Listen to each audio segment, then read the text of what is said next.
नमस्कार, आप सभी का डीजी स्कूल में स्वागत है। आज हम लोग संस्कृत व्याकरण में शब्द रूप पढ़ेंगे। तो पहले हम लोग ये जान लें कि शब्द रूप होता क्या है। उसका देखिए हम यहाँ पे पूरा डिटेल लिखे हैं। आप लोग इसका स्क्रीनशॉट लेकर के रख लीजिएगा या कॉपी पे लिख लीजिएगा। वाक्य की सबसे छोटी इकाई को शब्द कहते हैं। शब्दों के अनेक रूप होते हैं, जैसे संज्ञा, विशेषण, सर्वनाम आदि। व्याकरण की भाषा में क्रियापदों को छोड़कर वाक्य के अन्य पदों को नाम कहा जाता है। इस प्रकार किसी वस्तु, व्यक्ति, स्थान, भाव आदि का बोध कराने वाले शब्दों को संज्ञा कहते हैं। संस्कृत भाषा में प्रयोग करने के लिए इन शब्दों को पद बनाया जाता है।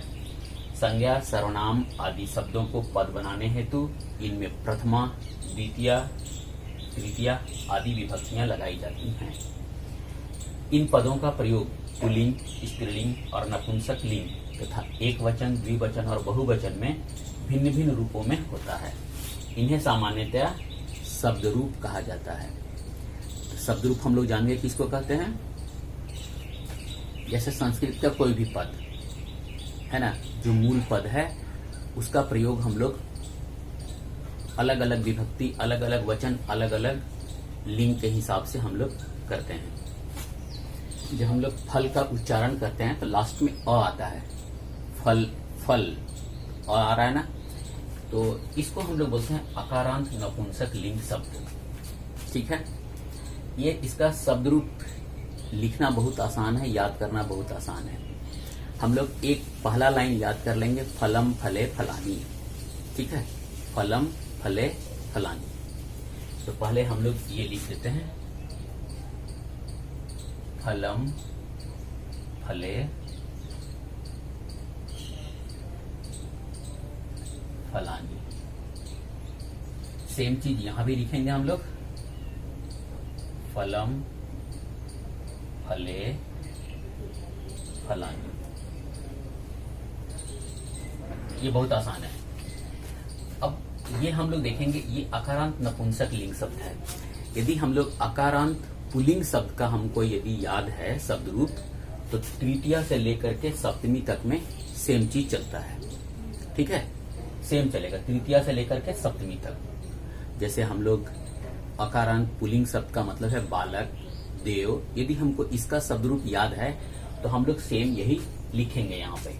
ठीक है, अब जैसे तृतीया में, तो तृतीया में क्या लगता है, एक वचन में एन, फिर क्या लगेगा आभ्याम। ठीक है, और यहां लगता है ऐ। तो हम लोग लिखते हैं फलेन, फलेन फलाभ्याम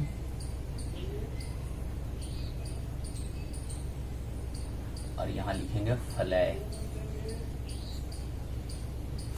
ठीक है, फलेन फलाभ्याम फलय। फिर यहाँ पे चतुर्थी में आ गया तो फलाय लिखेंगे हम लोग, फलाय फलाभ्याम। और अब यहाँ पे क्या होगा, तो बालकेभ्य होता है ना, तो यहाँ पे हम लोग लिखेंगे फलेभ्य।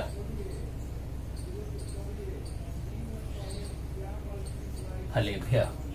फिर पंचमी में जब चलते हैं तो लिखते हैं फलात, फलात फलाभ्याम, फलात फलाभ्याम फलेभ्य। ठीक है, ये हम लोग लिख दिए फलेभ्य। अब षष्ठी में जब चलेंगे हम लोग, तो यहाँ पे चलेगा फलस्य फलयो फलान, फलानाम। हम लोग षष्ठी में लिखते हैं फलस्य फलयो फलानाम।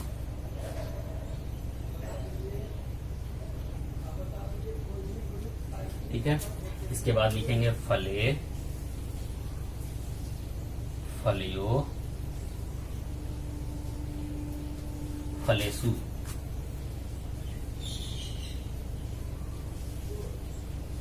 फलेसु। और संबोधन में यही चलता है, जो लिखा हुआ रहता है हमारा प्रथमा वाला, सेम चीज यहाँ आता है और हे के साथ लगता है सिर्फ प्रथमा एक वचन जो है बदलता है, बाकी जस का तस रहता है। ठीक है, तो यहाँ प्रथमा में फलम था, यहाँ हम लोग लिखते हैं हे फल।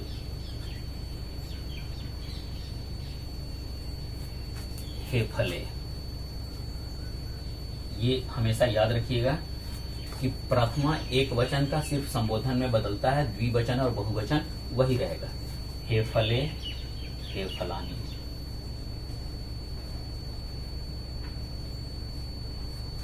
ठीक हो गया, तो इसको पढ़ के देखते हैं।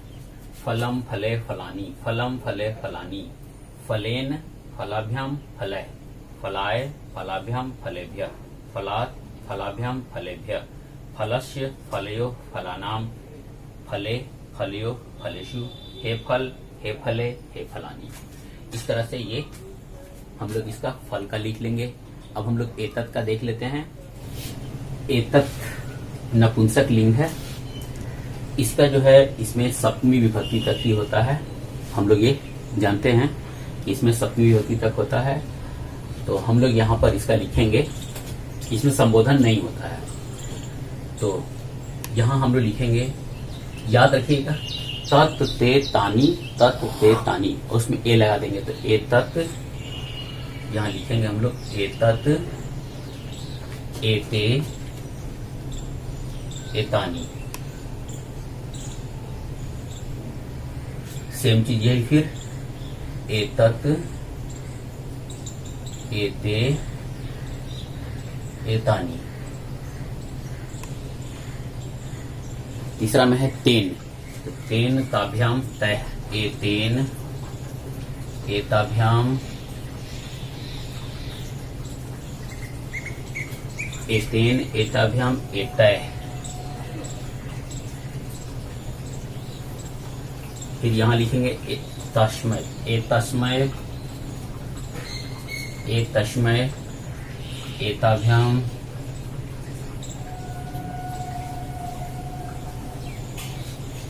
एताभ्य।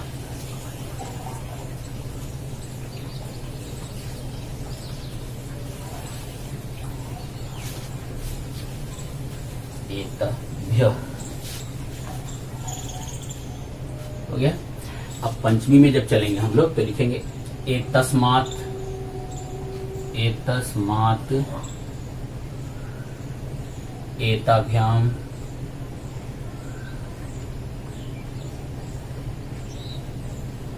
इसके बाद हम लोग भरेंगे एतेभ्य, एतेभ्य। फिर हम लोग देखते हैं षष्ठी में एतस्य, ठीक है, एतयो। ये लगभग ऐसे ही होता है, षष्ठी में लगभग ऐसे ही चलता है। तो एतेषाम,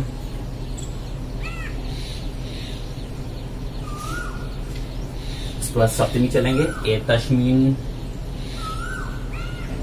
एतस्मिन्, एतयो, एतेषु। पहले ये जान लेना कि एतत् का सप्तमी विभक्ति तक ही क्यों होता है। तो एतत् एक सर्वनाम शब्द है, ठीक है, इसीलिए इसमें सप्तमी विभक्ति तक ही होता है। हम लोग इसका ऑलरेडी पढ़ चुके हैं, स्त्रीलिंग और पुल्लिंग, ठीक है।